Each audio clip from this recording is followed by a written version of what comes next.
I'm Rasnades. I'm from Brumdus like Triller Jermaine. You might know my face on the music game, but right now I've jumped in a podcast game. Keeping it real, that's the aim. With no rumours, no hearsay, just real life guests. Vibes in the way, and all of the hot topics in the U. This is the reasoning. Come have a reason. This is the reasoning. Let's have a reason. This is the reasoning. Come have a reason. This is the Greetings, people. Them right now you're locked into the Reasoning Podcast. I am your host, Rasnado.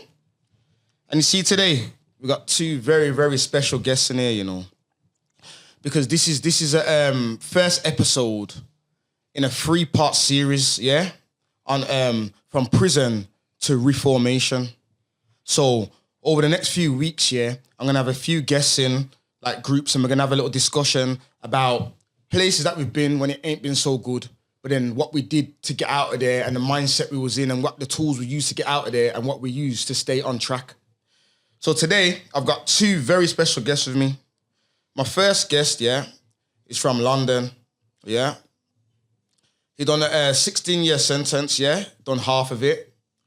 He came out, I've seen him, he does gym fitness. I've seen him on a load of podcasts and he's explained his story. He's got a documentary out as well on his own channel that's gone over 100K, featuring him and his brother.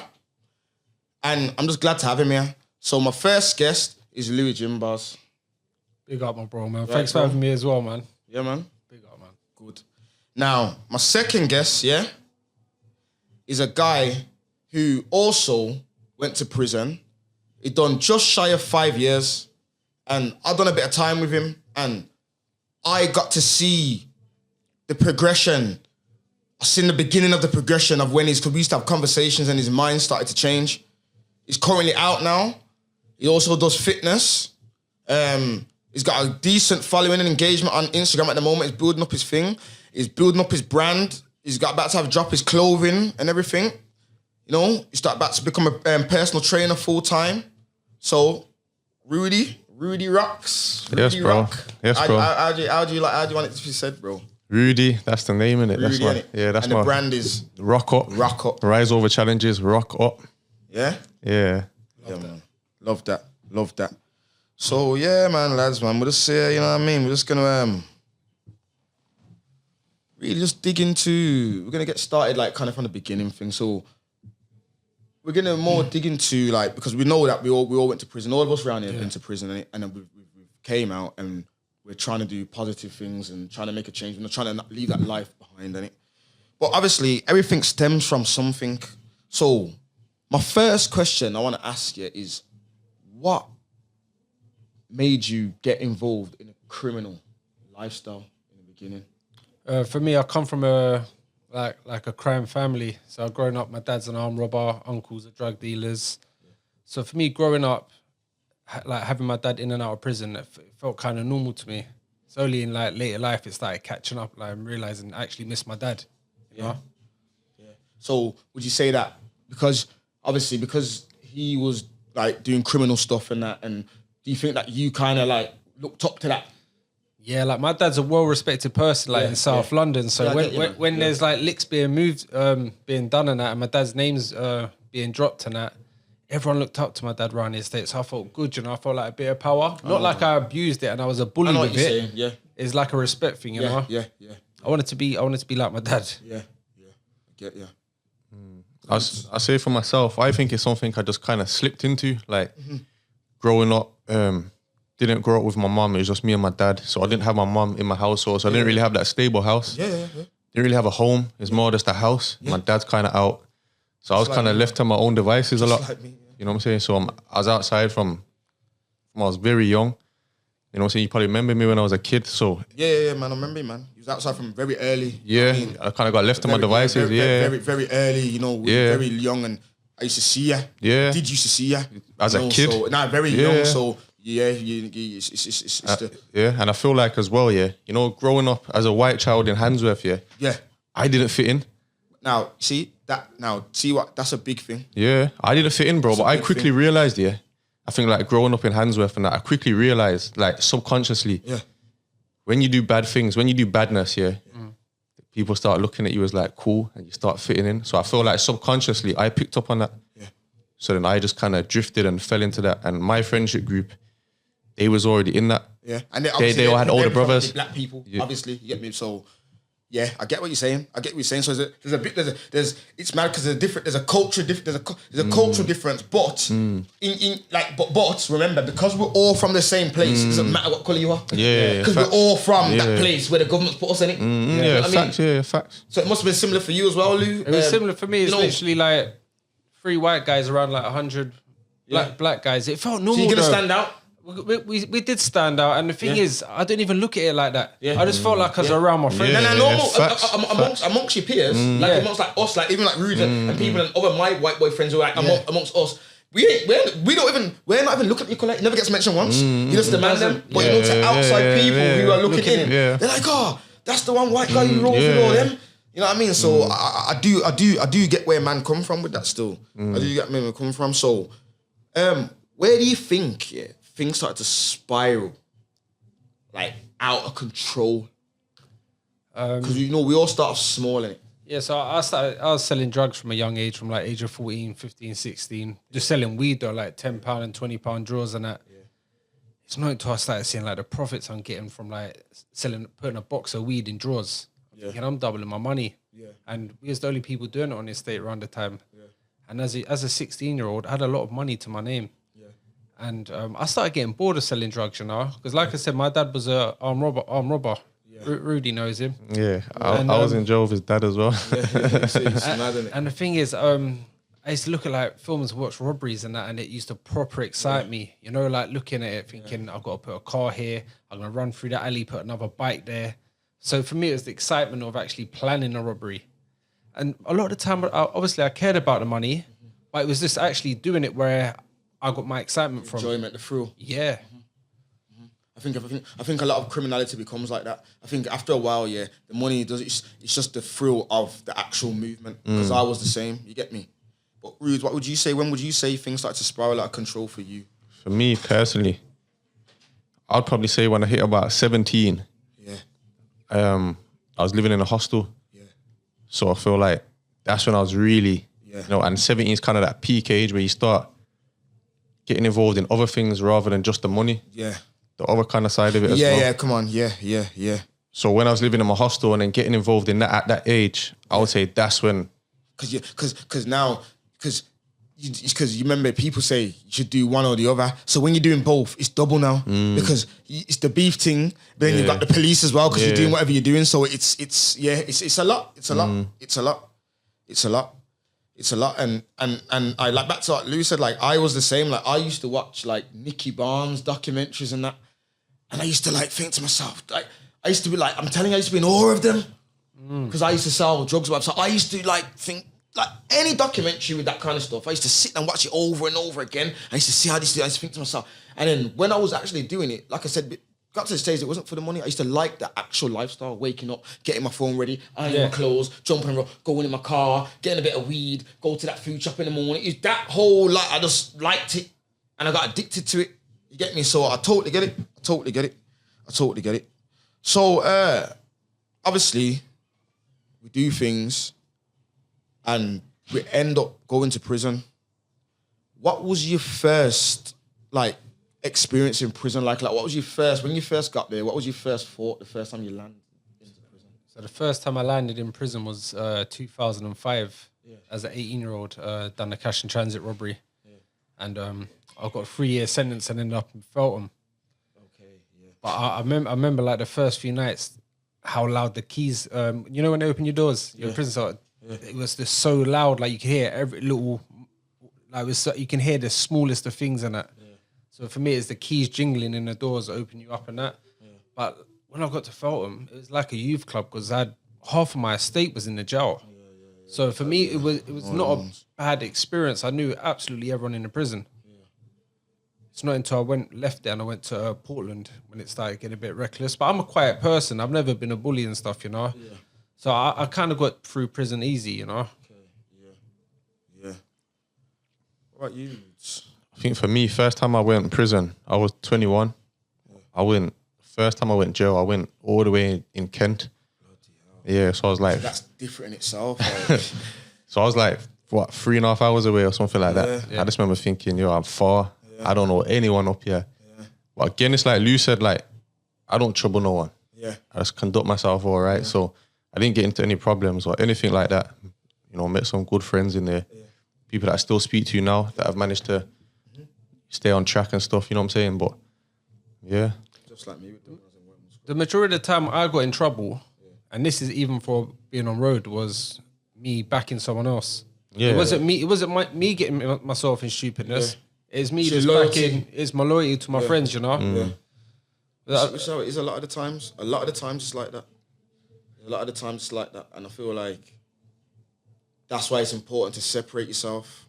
You get me? And have your own headspace. Be your own man. You get me? Have your own thoughts. Because sometimes when you're around a lot of people, you can get caught up in their stuff and their thoughts and what they're doing. Yeah. Because what used to happen, he will have a madness, but it will be me doing the most. And the beef ends up being my beef now. Because I've just done way too much. And sometimes them people end up even being cool with them people. Well, you know how you've inherited the beef now. Yeah. And they will, it's not that they're cool with them, but they can see them and it's not nothing. But you've got all this beef now. Now I've got all the dramas. Yeah. It's not until I went jail, 5 years into my prison sentence now. Yeah. I'm seeing a few of the lads I used to have beef with and that. Yeah. And I was thinking, this is long, bruv. Certain people has messaged me on Instagram and they're saying, look, you know, my man's in the jail. Why don't you move to him? Yeah. I'm thinking, bro, I've not heard from you in 5 years. You ain't even come to check for me. And you're telling me to go move to my man. Yeah. I said, bro, I'm going home to my daughter, innit? And you know what, Rudes? I can put my hand on my heart and say I've seen similar things with you in the can as well, where if you wanted to, you could get involved and but me and you've even spoke as it's going on, like, and you're like, bro, you know what? Yeah. That you literally was about to even make a movement. You're like, you know what? Wait there. Nah, I'm trying to do things different now. Yeah. Yeah. 100%. I'm trying to be a better man, so it don't make sense me jumping up and contradicting myself and drawing myself back in certain situations when I know I've outgrown that. That's not something I want to be a part of. I've outgrown it, so why am I going to throw myself back in it? And that's when I say, I said it in my intro, when I say I sin when you started to evolve. It's things like that. Yeah. Because it takes a lot. It does, man. It does. Because and people will talk rubbish and but you know what I mean? Do you know how nice it is to just be able to walk past someone and know nothing's not going to happen? Yeah. Sometimes all it takes is a little conversation with someone, you know? Yeah. Yeah, that's all it takes. And that's the other thing about prison, like we was talking earlier, like a lot of people don't understand like some of the things you go through in there. Like everyone posts all like when you're cooking and all that, but they don't know. Like we was talking about visits earlier. We were saying like your mum, you think about your parents and all your family when I have to travel all them hours to places. Yeah, yeah. Like when I was in jail in Kent, my mum used to leave the house I think at 5 a.m. She used to have to catch a taxi to the coach station, a coach I think to London, from London a train to Kent, and then she had to get a bus from somewhere in Kent to the visit centre. Then she'd have to wait probably a few hours to get in. Yeah. Then she has to go through getting searched by officers, trying to speak properly, you know, to come see me for an hour, and then got to do that whole journey back to Birmingham. Taking a whole day out to come see me for an hour. And it's all cost. Yeah, exactly. It costs, it costs. You don't realise. You got little ones with you and they're crying. Yeah, bro. Yeah. I remember as a kid, I used to be dragged around on tubes, trains, buses, like to go and see my dad. And I'm just thinking how stressful it was for my mum. Yeah. Because I went jail and she started visiting me. And my older brother used to go to jail quite a lot as well. It's not until I come out of jail in this sentence, I actually sat my mum down. I said, Mum, I'm sorry. Like, yeah, I've done that as well. Yeah, because you get to a stage where you realise when you get older, you get girl conscious and you realise, wait there, what was I doing? I just got a little tingle because I see what I put my mum through. It's real, man. It's real. I'm the same, man. It's real. It's real. I want to even get my mum on this podcast and we reason, you know, because that'd be good, man. It's that real, you know. I've done something similar with my mum. I stuck it on my YouTube channel. It's literally like 5 minutes long, but it's just asking her how she felt when I was away. So check that out, people. You know, like not having her boys and obviously my dad. Like we was the men of the house, like money wise, looking after everything. Yeah. All of us went to prison at once at the same time at one point. She was just on her own. She was on her own. Going to different prisons to see different people and you know. Bro, like she went through so much. She even ended up in a mental hospital. You see. Like, yeah, it's sad, man. I hold that weighs heavy on my heart. Yeah. No, of course, man. Do you know what I mean? So I made sure I made the effort when I come out to really apologise to her and make her know. Yeah. You know? You're doing a good job, bro, so your actions speak louder than words, you're doing a good job, man. So yeah, man. So man, you go through a lot of things when you're in there. You know, you miss your family, you're not always happy. You know what I'm trying to say to you? You have times you don't want to talk to nobody. You just days, you're just down. You know, sometimes people don't even know you're down. know what I'm trying to say? So you're just in there, but you just know that, yo, you're dating it, you got your date and that. You gotta keep going because, And and I think that's what creates a lot of drive and ambition as well, because that feeling, you just don't want to feel like that again, bro. Do you know what I say as well? See if there's like any youngsters watching, yeah? When we're posting on Instagram from jail and we're cooking or we got the music on and we're like this. Please believe when we put that phone away, we're like this. Bro. We're looking down at our Literally. feet. We're looking down at our feet. Sometimes you even pick up the food and say, look at this, man. Even though you're cooking, but you're like, you're right, man. Many a times. More time, it's more down days than up. Yeah. It is. Because you got a lot of time to think. You know what I mean? You got a lot of time to gather your thoughts and you start thinking about on things where you should have done better and things like that. You know what I mean? But it's all part of it still. It's all part of the Reformation. So, what effect would you say that going to prison had on you? Do you know what? It's had a good effect on me in a way, Yeah. Negative and positives. Bit of both. Because now I feel I'm a lot more chilled. I used to be a very angry person back in there. I couldn't take a joke. And now I don't mind. You lot can rip me all day, and we're just gonna be laughing. Whereas before we will be fighting over the smallest of things. Yeah. So I've learned to just take a step back and kind of just enjoy life, and just kind of let my ego push that to the side as well. Yeah. And I'm enjoying life a lot more than I was 10 years ago. Yeah. Good, man. It's good. What would affect you say on you, Rudy? Positive and negative? Positive, I'd say. I've met some good people that have helped me change my mindset. You know what I'm saying? Yeah, me and Lou. So I'm saying I was in... Others, yeah. Me and Lou was together in Spring Hill, about 13 months together, something like that. But yeah, I've met some good people that have helped me change my mindset. Like, I believe a lot of my growth has come from the people I've met when I was inside. I believe that. Yeah, not from the actual system itself, the people inside I believe that. Yeah. Because one thing I'll say about what I noticed about you too when I was locked up with you, you ask questions. Yeah. So if you hear a bit of information, but you're like, but why? Yeah. But how? Yeah. And you'll take time out and you'll go and see if that is that for real yourself. You know what, bro? One thing Yeah. I noticed about you. You know what, bro? Yeah. See the man that asks a question, yeah, he's dumb for 5 minutes. But the man that never asks, he's dumb forever. All right. Because he never knows. All right. And every man is your teacher. I believe you can learn something off everyone. You can. Because I learned some of the most valuable lessons I learned in prison were some people who, how can I say that, who never have much, or people probably look down on, or you know what I mean? They weren't the popular people, but I would go take time and probably sit in their cell with them, and just reason with them, and the things are coming off with it's like, and they're teaching me stuff. Yeah. You get me? And man will say, yo, read that book, or Rich Dad Poor Dad, all these books, Richest Man in Babylon, Grow Rich While You Sleep, all these things, Who Moved My Cheese? These are things that I gathered in prison. Yeah. And if I wasn't in prison, I wouldn't have read them. If I was out here, I wouldn't have read them to get the knowledge to switch on to say, wait, what am I doing? Yeah. Do you know what? I had time for a lot of people in prison, and you just never know what someone's going through, Yeah. Sometimes it used to break my heart. I used to go in like people's cells and like see they've got no canteen. Bro. And I'm thinking, I'm doing pretty well. I get money every single month, and some people ain't got that. I would actually hide my canteen when they come in my cell, so they don't. Bro, like that. Come on, bro. Like Rudy said, you learn something from everyone. Yeah. You get me? Every walks of life. You get me? You got all kinds of people in there. You got some of the most talented people I've ever met in my life in prison. Guys who can draw, play guitars, rap, everything. It's As much as it's a place where we don't want to be, and it's a place where we're not looking to go back to. At the same time, if you use it wisely in there and use the time wisely, you can change yourself in there and change your mindset in there. One thing I will say, you get me. So that's good. That's definitely good. When did you realize, that you needed to make a change? It was my first ever prison visit with my daughter. I left my daughter when she was 2 years old. So she can walk, she can half talk, like say daddy and stuff. Yeah. 2013, my daughter's come to see me and hire down with her mother. Yeah. I remember at the end of the visit come, and I had to put my daughter back on the floor. And then she looked at me and said, you come home now, daddy. I said this a couple times on a few podcasts now. I've been through it, man. She said, you come home now, daddy. A little 2-year-old girl. That little girl is so beautiful. I get goosebumps every time I hear them words. That's Serious, it's serious. it bro. is serious. So I broke her heart, and it broke my heart. You know, when I looked at her. One of my youngest son, he was only a month and a half old when I went in. 4 years. So basically, you know, his first 4 years of his life is just me in there. Yeah.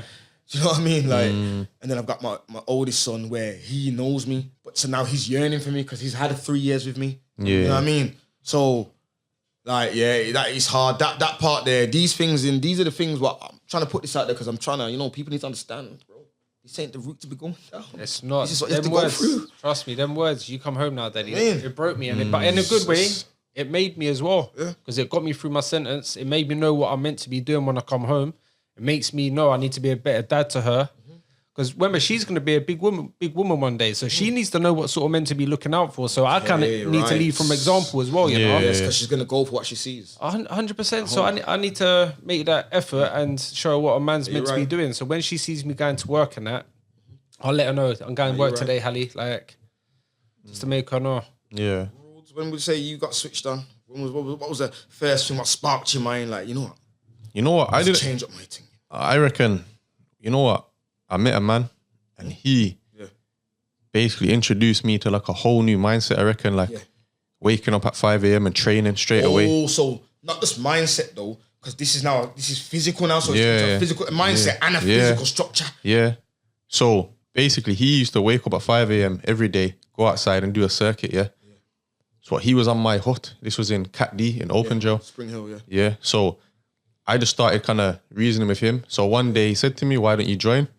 Next day I said, cool. Next day I'm out my door at 5 a.m. I'm out before him now. I'm waiting on the man. Yeah. He come out. So we just started training every day at like 5 a.m. And I realized the benefits of and how much better it made me feel. But then along with that now, I started reading books. Yes. So it started going hand in hand. And then I realized when I'm reading books, I'm realizing how much knowledge there is out in the world. And I'm realizing, you know what? I want part of it, you know. And I know there's a bigger world out there.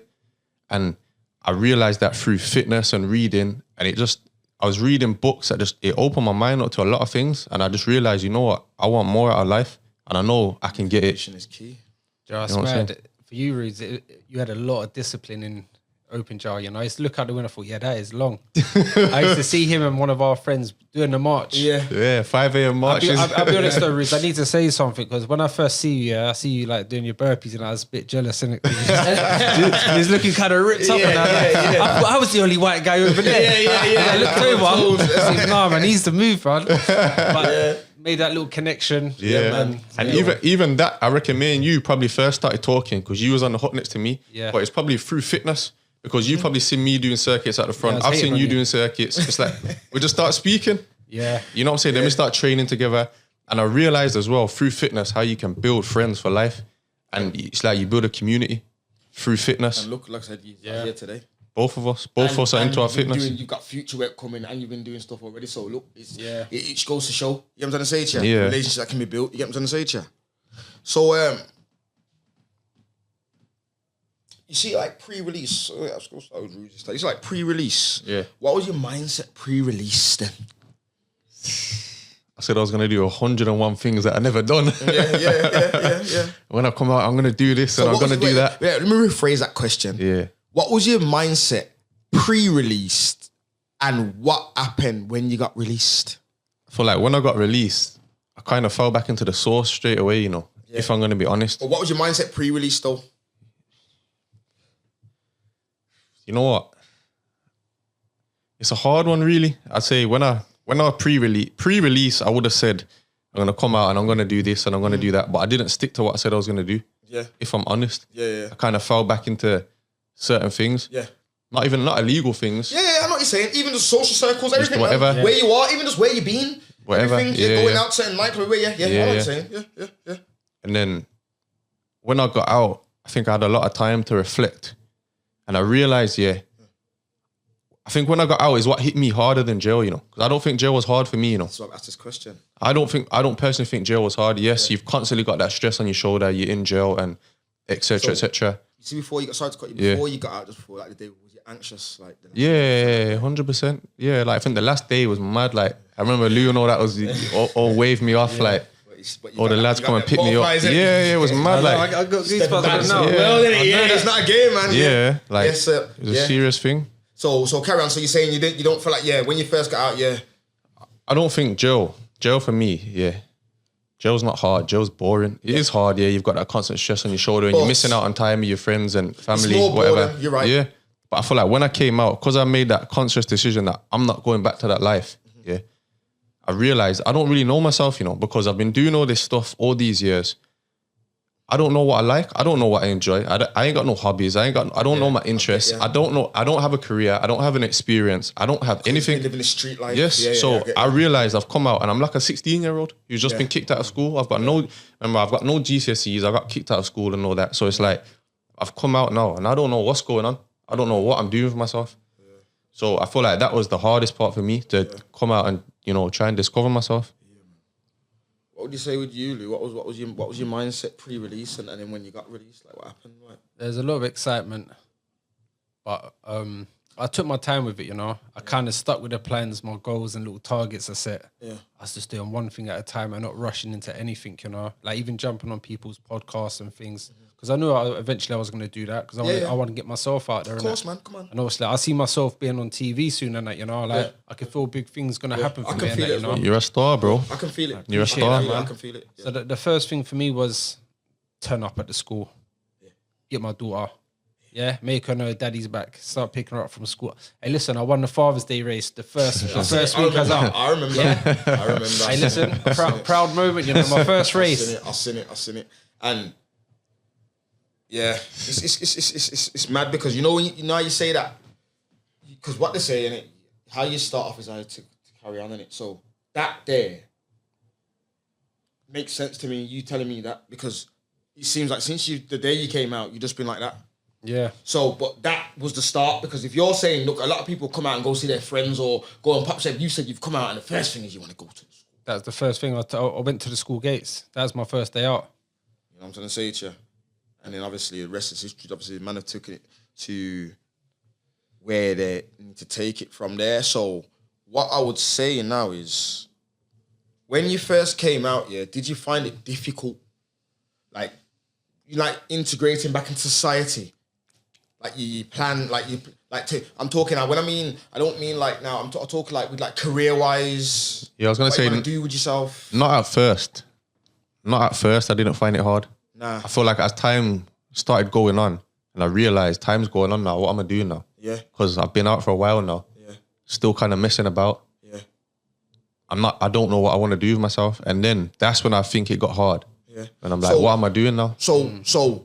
When you started to think like that, what made you say? Because obviously it was fitness that you took up to take. So at first, obviously you're probably taking it up to take your time up in it, like hobby, like. You know what? Why I started doing fitness and circuits and training, everything here is because I realized how much it helped me mentally. Okay, so it's a thing like this. Then you need to get your mind back to where you want it to be, and in order to do that, you need to start training. Yeah, I have to stay fit. I have to stay on top of myself. Like for me, that's a non-negotiable. Like I have to wake up and train, and then it just became a habit. So when people say, "Oh, you're motivated," I'm not motivated, bro. Disciplined. Yeah, this is just me. That's the word. This is me as a person. Discipline. That's the word. And I'd love to inspire and motivate everyone to make health and fitness their priority. Yeah, man. Routine. I think routine is a massive thing. Yeah. Like in prison, that is one thing I can take from there. I learned that from prison. Wake up in the morning, I'll have my porridge, 12 o'clock, we're getting back from work for lunch. It's just bang on. Yeah, you've got routine. Everything's bang on, mate. And it's just, it works. It works. Yeah, I do.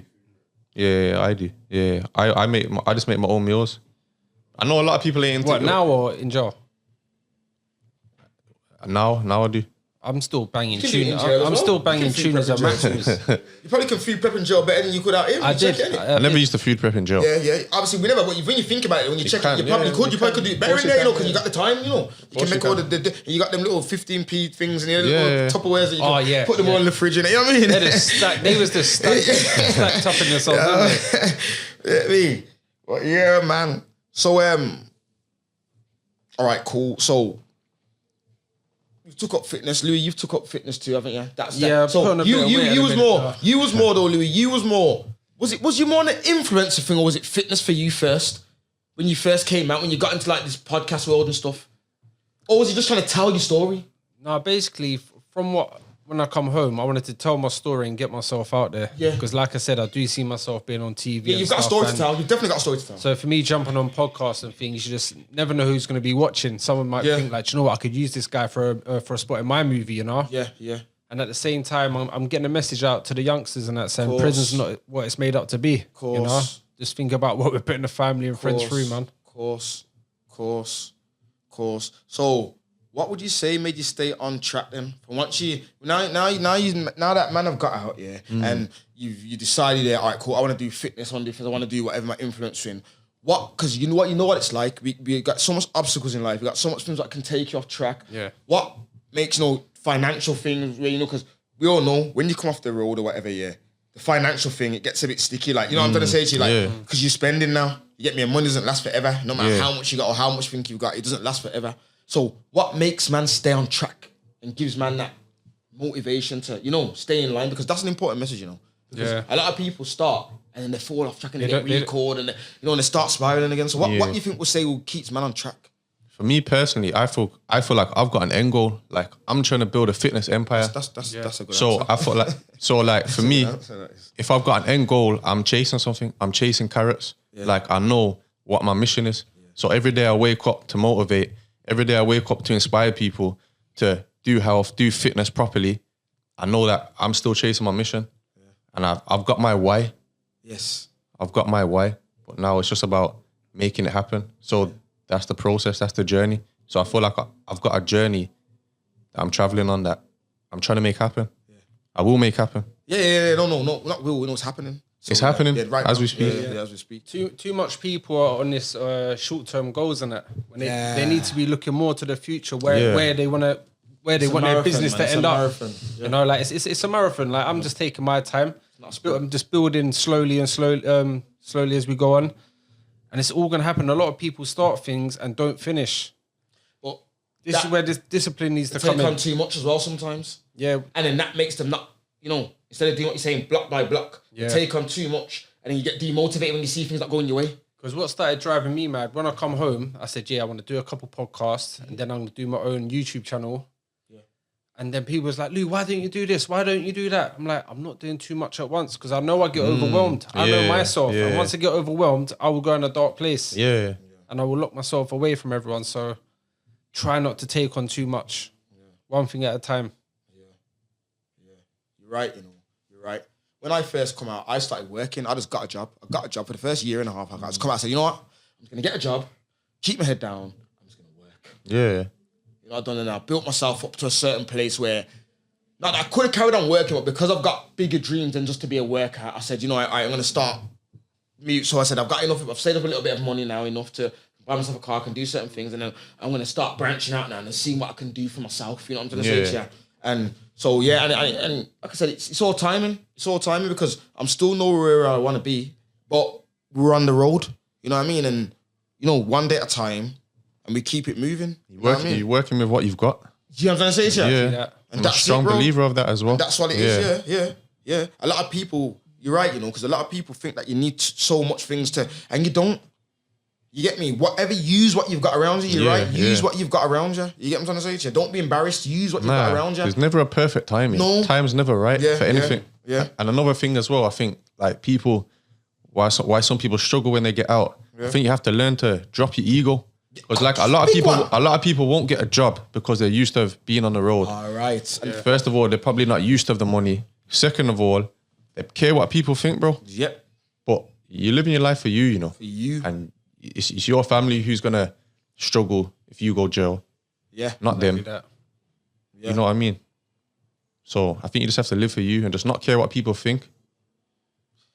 So you see, now that you're an adult, and you look back at your younger self, can you pick out anything that influenced you to pick up a certain lifestyle? Yeah, 100%. I think, like, as an adult now, looking back at my childhood, obviously I have to take accountability and be responsible for my own actions. However, I do think it was kind of inevitable that I was going to end up in my situation. Yeah. just growing up being kind of left to my own devices, not in a stable home. I'm growing up in an area where there's a lot of badness going on. You're kind of desensitized. You think a lot of things are normal that are not normal. Yeah. But as a kid, you're growing up around it. You just think it's a normal thing, bro. So, and I feel like that definitely affects your mindset growing up. Yeah. What do you say, Lou? I was always going to go down that path, because I looked up to my dad so much. And I said this a few times, like my dad's been in prison majority of my life, but I've never gone without. See birthdays, Christmases. My dad's always had me from jail. Yeah. But I'd rather him be home for Christmas and just course. get a pair of socks for Christmas, But I can't blame him for everything because I was around a lot of other people doing crime and that as well, like doing robberies and that, and I actually really enjoyed it. And it's only because my dad come back out on the third time or something that ended up doing something with him. Yeah. And he regrets it big time and that, we've had a conversation, and the thing is I would have done it with someone else if he wasn't involved anyway, do you know what I mean? Yeah, I get you. But we've had that conversation now. And it's mad because my dad actually says I love you now. Yeah. Like when the phone call finishes, you'll be like, I love you, Lou, but he say it really quick. Like he's getting used to it. And he's getting used to it. He says, oh, Lou, I love you. He'll be like, I love you, Lou. And then he locked the phone off. Like, how my dad is. Yeah, proper banter king as well. Banter king. My dad's built for jail, man. He absolutely How long has he got loves it. left? He's waiting for parole now. Yeah? He's waiting for parole now, but I don't know if he wants to come out or not. So, what would you say plays a major part these days in a lot of the kids what are going to jail now, like the youths? They're just trying to keep up with a lot of people on the socials and that. People wearing watches, nice clothes. They're thinking, oh, that's the lifestyle I want. So they're out here chasing money by all means, like whether that's selling drugs or doing robberies. Even like I was talking about earlier, that Miz guy, because it's a current affair now. Yeah, Mizzy. So obviously I will bring it up because it's out there. Like, like I was saying earlier, where's the discipline? Where's the manners? Where's the respect? You're walking into people's houses with their kids in there, bro. That's not funny. That ain't funny at all. You're picking up old ladies' dogs in the park and running off. What the hell are you doing? What's going on? When I was little, are you insane? Would never do so. We're scared to do things like that. That's an adult. Do you know what's crazy? As a kid, I was very respectful. I had mad manners. So was I. Even though I was a robber or sold drugs, you would never see me trying to rob people at ourselves or do that with old ladies. That little kid there, he's got no manners. It's different. He doesn't even talk to his mom now, I heard. That surprised me because even when they locked him up, his attitude to life, you could see it on the camera, it's wrong. He's got it wrong. What would you say, Ruse? What would you say contributes enough for what plays a big role with the youth nowadays? You get me? You know what? I don't really feel like I can answer the question, I don't really feel like I can answer because I ain't worked it out. Nah. I ain't worked it out. I can comment on myself. I can't comment on the whole generation. Yeah. I don't know, I think clout. For me, the big thing is clout. Clout, yeah. That's the major thing for me. That's what I've got a problem with right now. It's clout. You get me? You use them feeling like they have to live up to something. What's fake? Does it exist? It's not real. The socials have actually got the youngsters in a headlock, moving mad. Yeah. It's coming like it's a drug for them. Yeah. To make people know that it's them who done it. Yeah. Yeah. And the probation system. What do you guys think about the probation system? Because I know alright, cool. I done a sentence, back in 2006. I done 4-2. And when I got out back then, the probation was trying to find me a job. He was trying to get me a house. He was trying to, I was young, man. I was only 21 or something, 22. But it wasn't in. Fast forward, 15 years later, when I've done my other sentence now, and I've got out this time now, I go in there, in and out. Go. I think, bro, imagine I turned up at probation the other day. You was telling me? I turned up at probation the other day, normal time, every month, got there. It's like, hey, Luis. Was that accent any good? I don't even know what that's meant to be. But anyway, I turned up there, my normal time, 12:30, and he's like, oh, am I meant to see you today? I'm like, we see each other every month at this time, on this day. Yeah. I wasn't even in his diary.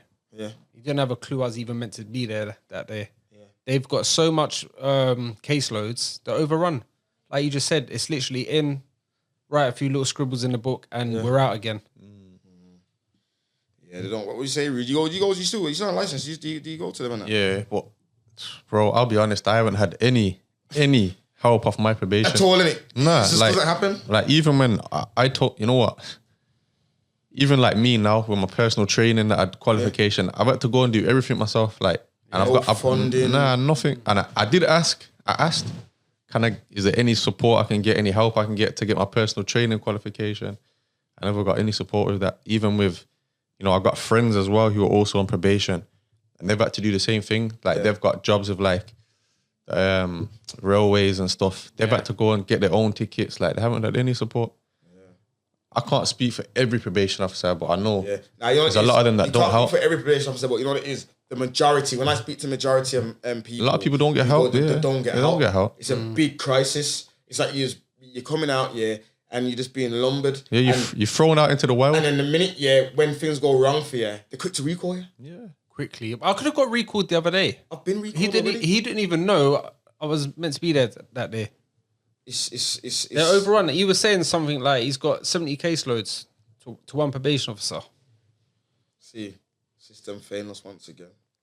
And like Rudy said, I didn't get no help from him when I come out. All the PT courses and that, I found them myself. Yeah. Even with the housing and stuff, I'm asking him, he sent emails, still hasn't done it. Yeah. I'm having to chase things up. Because when I first come out, remember, I'd done 8.5 years in jail. Yeah. So I come out and everything was just moving too fast for me. Like the first 3 weeks, I wanted to go back to prison because I was struggling. Yeah. Told the probation officer this, and even then there was no hope. I went and got myself on a course called CBT, like PTSD and all that. Yeah. I found all of this myself. Yeah. They're overrun. I can't blame him for everything because of course it's him. They're giving him too much caseloads. Yeah, they're not the direct root of it. They're just the workers. You get me? So 100%. They only can work with what they've been given. You get me? So yeah. So future plans, currently and current and future plans. Anything good? What's going on, Roots? Clothing, what's going on? Everything, for me, it's everything. I'm trying to build a whole fitness empire. It's not just clothing. Mm-hmm. It's everything. Like I said, I'm trying to motivate, inspire everyone to prioritize health and fitness. They can, what it is? I can talk about it, but it's only until people do it themselves they'll realize the benefits from it. Mm-hmm. Because I feel like, with fitness, you can build a community. Like I've met people now from different walks of life that I really never would have crossed paths with. Mm-hmm. That I speak to now, we link up, we train, we've got similarities, but I never would have crossed paths with them any other way if it wasn't for fitness and getting together. So for me, it's like about building a community now. And that's what I'm trying to do. I'm trying to help everyone through health, fitness, motivate, inspire. And that's rock, rise over challenges. Louder, man. You're going straight up, rock up. So come and rock up. Get me. So yeah, follow him on the socials, my bro. Yeah, Rudy.ROC on Instagram. Yeah? Yeah. So you know to find him, bruv. You get me? I'm even on LinkedIn now. Come on. I leveled up, man. Louis, what's in the future, current and future plans? Anything special, anything good? Yeah, so I'm just going to keep up with my PT stuff. Yeah. And at the same time, I'm kind of building my own podcast as well. Big Lou Gym Barz. Yeah, man. Just doing like short interviews and workouts with people like yourselves and that. Yeah, man. You have to get me on there, man. We're going to have to get you on there, man. Eventually, want to get into some TV work. Yeah, so keep an eye out. So it's all looking up, man. It's all looking good. And listen, whoever's watching this, you lot stay positive and you're gonna make it work. Yeah. And that's what I was gonna say before we cut out now, because it's been a good interview. I've enjoyed it, man. Yeah, man. Good discussion, you get me? Positive. What message would you leave for the younger generation? Anything before we slide? Like what you said earlier, Rude. Ask the questions. Yeah. What? How? Why? Yeah. It doesn't even have to be. Don't be embarrassed. Like if you're struggling with anything, don't be embarrassed to ask for their help. Yeah. Yeah, 100%, man. I think you just have to focus on being yourself, because I think I wasted too many years caring what people think. Yeah. I thought about it the other day. Like I wasted a lot of years in jail. Wasted a lot of years caring what people think. But until you get past that point, you're never really gonna become the person who you are. You know what I'm saying? Because I feel like I was caught in a certain lifestyle, but really probably deep down, that wasn't me as a person. Mm-hmm. But You know what I'm saying? man. It led to me. Yeah. It led to that. Man, I have to know, bro. Forget me. That's what right now. That's the theme right now. Be yourself. Yeah, you have to know yourself. Pushing right now. You get me. Be yourself. You get me. Nothing else. You get what I'm trying to say to you. You are who you are, bro. Yeah, man. Like definitely. Like I believe there was a bit of me inside that whole time. It's just that it took growing up for that to come out, and I feel like there's a lot of kids that are doing badness, but there's a better version of them in themselves. Way better. Way better. They don't even know. They just need to hopefully get out of that phase. You know what I'm saying? Make it through that phase. Nobody showed them love. Nobody showed them and spoke to them and told them that it's in them. You get me? But this is why we're here, fam. People like us, cause you get me? When we're trying to motivate the people, them, you get me? So yeah, man, it's been the Reasoning Podcast. Your host Rasnado, Big Louis Jim Barz, Rudy, RocUp. Make sure you're rocking up. Rock up. Been wicked. Yeah? We're out. Bam. This is the reasoning, come have a reason. This is the reasoning, let's have a reason. This is the reasoning, come have a reason. This is the reasoning, let's have a reason.